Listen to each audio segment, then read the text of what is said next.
All right, let's dive right into this explainer. Have you ever looked out an airplane window and just wondered, how do thousands of flights avoid each other up there in the clouds? Well, on November 12th, 1996, in the hazy skies over Delhi, that invisible system completely failed. Today, we're going to unpack the mechanics of a disaster that literally shook the aviation world to its core.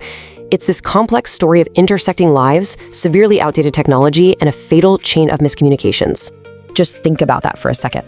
This chilling reality sets the stage for the deadliest mid-air collision in aviation history. And what makes this unthinkable disaster so compelling to analyze is that both crews were talking to the exact same air traffic controller.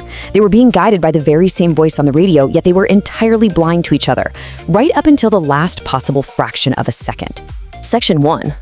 The highway in the sky. To understand how this happened, we have to look at the people involved. You've got this profound human contrast happening here. Leaving Delhi, you have a Saudi Boeing 747, and it's carrying 289 seasoned Indian laborers. These are people just chasing a living in the Gulf to support their families back home, you know? Then, approaching Delhi, you have a Kazakh Ilyushin Il-76. This is a Russian-built cargo plane chartered by 27 eager Kyrgyz merchants flying in to buy Indian textiles. So, two completely different worlds, totally unaware that they're on a catastrophic collision course. Now, back in 1996, Delhi's airspace was honestly a bit of an anomaly. Unlike major global airports today that use entirely separate, divided highways in the sky for arrivals and departures, Delhi had just one. You see, because the military heavily controlled the surrounding skies, commercial flights were squeezed into a single two-way highway in the sky known as Gulf 452. That meant both of these massive jets were forced to share this exact same narrow corridor, flying directly head-on. Section 2, a blind watcher. So you might be wondering, who on earth was managing this chaotic, congested highway from the ground? Well, imagine trying to coordinate a high-speed ballet, but you're only allowed to see blurry shadows on a wall. That was approach controller VK Dutta's reality.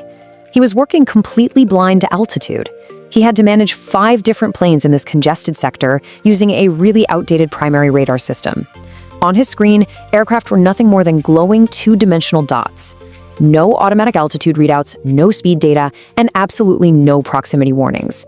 He had to rely entirely on the pilots accurately reading their instruments and reporting their heights over the radio. If a pilot made a mistake, Dutta had literally no way of knowing. Section 3, the fatal intersection. With the stage tragically set, let's track the terrifying minutes leading up to the impact. If we map out the timeline, you can just see this catastrophic inevitability taking shape. By 6:37 p.m., clearances are finalized. The climbing Saudi jet is instructed to maintain 14,000 feet. The descending Kazakh plane is cleared to drop to 15,000 feet. Mathematically, this plan works perfectly. It theoretically leaves a safe, standard 1,000-foot vertical buffer between them as they cross paths. Dutta urgently relays this exact warning to the Kazakh crew when the planes are just 10 miles apart, letting them know the Saudi plane is right in front of them at 14,000 feet. But instead of leveling off at 15,000 feet as instructed, the Kazakh plane silently keeps dropping. It sinks through 14,800 feet, then 14,600, just slipping right into the thick, overcast evening clouds. Section 4. Clues in the wreckage. Following the devastating impact and the deaths of all 349 people aboard both planes, investigators rushed to a sprawling 7-kilometer wreckage field to solve what looked like an impossible mystery. When they found the high tail of the Kazakh plane at the very start of the wreckage trail, it meant one horrifying thing. Because it was the first piece to break off, the Ilyushin was inexplicably flying below the climbing Saudi jet at the moment of impact. The Saudi plane's horizontal stabilizer essentially sliced the tail clean off the Kazakh plane. But the massive question was, how did the Kazakh plane get so low? And this is where it gets incredibly confusing. Investigators digging through the dirt found a sheer mechanical puzzle. They recovered 4 different altimeters from the Kazakh plane, and they were displaying 4 completely different altitude readings. Get this, 16,700, 14,560, 14,895, and 1,720. It was just a chaotic assortment that offered no clear answers right away, but it strongly pointed to a deeply confused environment inside that cockpit.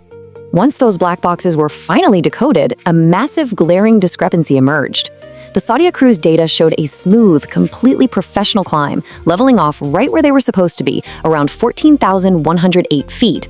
The Kazakh jet, however, It was dropping in a bizarre, erratic staircase pattern. Holding steady, dropping suddenly, holding again.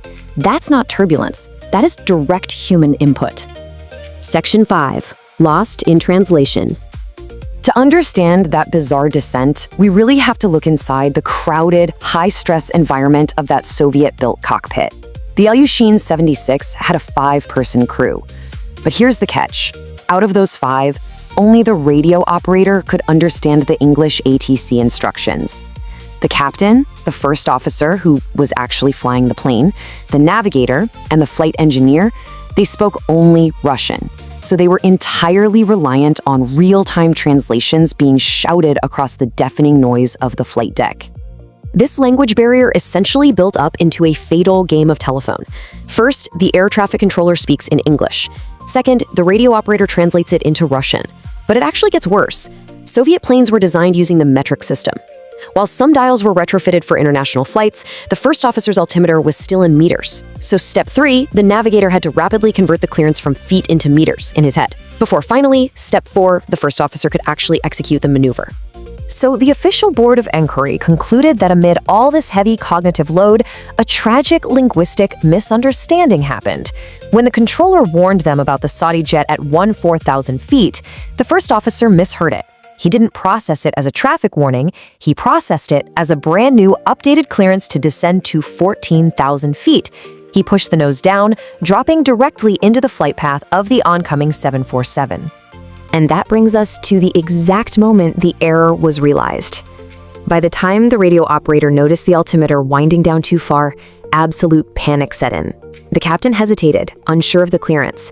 The radio operator screamed this frantic correction, spotting the massive 747 flashing through the clouds. But at those combined speeds, it was a fraction of a second too late. Section 6. A tragic legacy. The fiery collision over Charkhi Dadri changed global aviation forever. But we have to remember it came at an unimaginable, deeply human cost.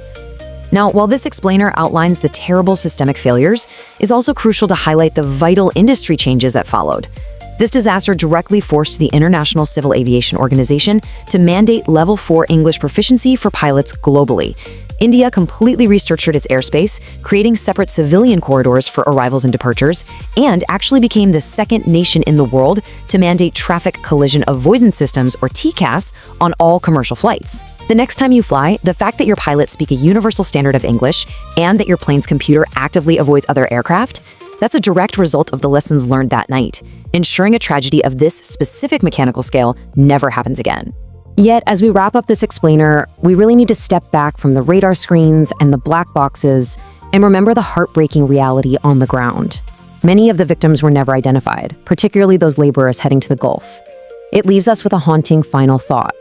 Out in those rural backwaters, how many families are still waiting for a father, a brother, or a son who simply went away one day to find work, wholly unaware that they perished in the skies over Delhi? For more crash investigations, subscribe to the channel, like this video and share it. Tell us what to investigate next in the comments. Thank you for watching and stay safe. Thank you for watching the Flight Decoder. Subscribe for more authentic aviation investigations. Like this video, share it, and leave your thoughts.